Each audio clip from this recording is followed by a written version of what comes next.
Can I tell you something that still surprises me?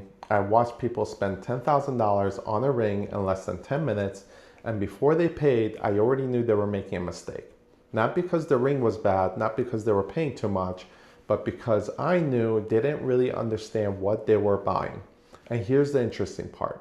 They weren't making that mistake because they weren't smart, they were making it because nobody had ever taught them what questions to ask. After nearly 30 years in the jewelry industry, I've learned something. The biggest mistakes people make don't usually happen after they buy jewelry. They happen before they ever make the decision. So today, I want to share some of the lessons I've learned over nearly 3 decades. Not so you become a gemologist and not so you memorize diamond grades, but so that the next time you're buying, inheriting, or selling jewelry, you'll make that decision with confidence. Because that's really what this channel is about. Helping people make confident decisions about jewelry. The first thing I've always noticed is how people walk into a jewelry store. Most people already know what they want to buy. An engagement ring, a necklace, a watch, a pair of earrings, but very few people come in knowing what they want to learn. And I think that's where everything starts. You don't need to become an expert before buying jewelry. You don't need to know every diamond grade. You don't need to understand every gemstone. You just need to be curious. Some of my favorite customers over the years weren't the ones who knew the most. They were the ones who asked the most questions. Those conversations were always enjoyable, not because they were trying to challenge me, but because they genuinely wanted to understand. And good jewelers love that. One of the biggest differences I've noticed over the years is the difference between shopping and learning. I'll give you an example. I remember helping a woman who came into the store looking for a ring. She found one she liked, it fit her budget, and everything seemed perfect. Then, while we were talking, another ring caught her attention. It was more expensive. Instead of asking, "Can you lower the price?" she asked, "Why is this one more expensive?" I love that question. So we sat down. We talked about the craftsmanship, the finishing, the quality of the setting, the attention to detail, the overall construction of the ring. After about 15 minutes, she smiled and she said something I'll never forget. "I'd rather wait. I'd rather save my money and buy the one I really want." She walked out without buying anything. Some people would call that a lost sale. I never did, because she didn't walk out confused. She walked out confident. Sometimes waiting is the smartest purchase you'll ever make. Another thing I see all the time is people shopping by size. And honestly, I understand why. Our eyes naturally go to the biggest diamond, the biggest number, the largest carat weight. I've seen customers compare 2 rings, look only at the size, and immediately assume the larger one must be the better value.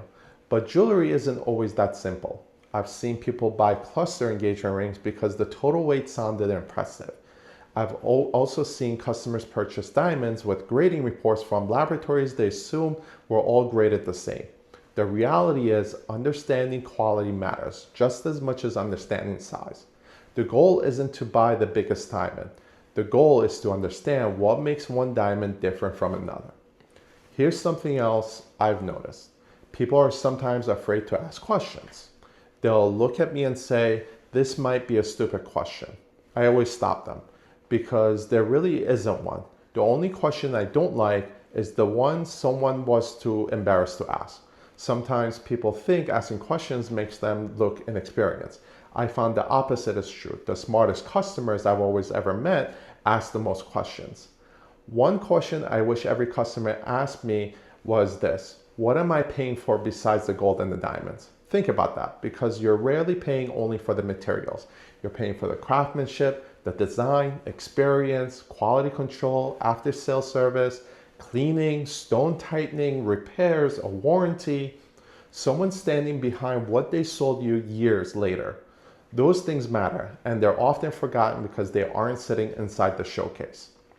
Years ago, I worked with another salesperson, a wonderful salesperson, very good at closing deals. A couple came in looking at a tennis bracelet. They weren't convinced. You could tell they still wanted to think about it. Then the salesperson looked at the husband, smiled, and said to the wife, "You deserve it."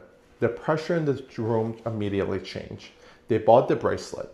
The next day, they came back. The salesperson wasn't working and they returned it. I've never forgotten that moment. Jewelry should never feel like pressure. It should feel like confidence. If someone makes you feel rushed, walk away. The right piece will be there still tomorrow. Another misunderstanding I hear all the time has to do with appraisals. Someone buys a ring for $10,000, the appraisal says $18,000. Naturally, they think my ring must be worth $18,000. I completely understand why people think that, but that's not necessarily what an appraisal means. Many appraisals are written for insurance replacement. Imagine losing a custom engagement ring. Now someone has to recreate that exact ring, find one matching diamond, manufacture one ring, set one ring, finish one ring, quality check one ring. That's very different from producing hundreds of rings during one manufacturing run. Insurance replacements and resale value aren't always the same. Understanding that difference today can save you disappointments years from now. People often ask you, Mark, when you're buying jewelry, what's the very first thing you look at? Honestly, it isn't the ring, it is the jeweler. Do they enjoy educating people? Do they answer questions patiently? Do they stand behind their work? Will they still be there 5 years from now if I need help? Because jewelry isn't just about what you buy, it's also about who you buy it from. I grew up watching my father make jewelry. One thing I remember more vividly than almost anything else was how slowly he worked. Not because he wasn't skilled, because he cared. I watch him stop, turn the ring, look at it from another angle, make one tiny adjustment, then do it again. As a kid, I wondered why it took so long. Today, I understand. He wasn't trying to finish the ring, he was trying to finish it right. That lesson has always stayed with me throughout my entire career. If my closest friend called me tomorrow and said, I have $10,000 spent on jewelry, I probably wouldn't tell him what to buy. I tell them to spend an hour learning first, because 1 hour of educating can change how you feel about that purchase for the next 20 years. After nearly 30 years, here's what I believe. The biggest mistakes isn't buying the wrong ring. It isn't choosing the wrong diamond. It isn't even paying too much. The biggest mistake is buying something you didn't fully understand. Because once you understand what you're paying for, price becomes only one part of the conversation. Now you're looking at craftsmanship, trust, quality, reputation. Those are things you'll remember long after you've forgotten what you paid.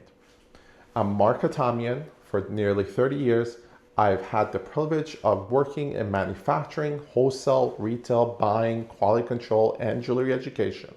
My goal isn't to tell you what to buy or what to sell. It's to help you understand why, so you can make confident decisions about jewelry. If there's a jewelry question you always wanted answered, leave it in the comments. It might become my next video. If you'd like to continue learning with me, I'd be honored to have you subscribe. Thank you for spending a little time with me. I'll see you in the next video.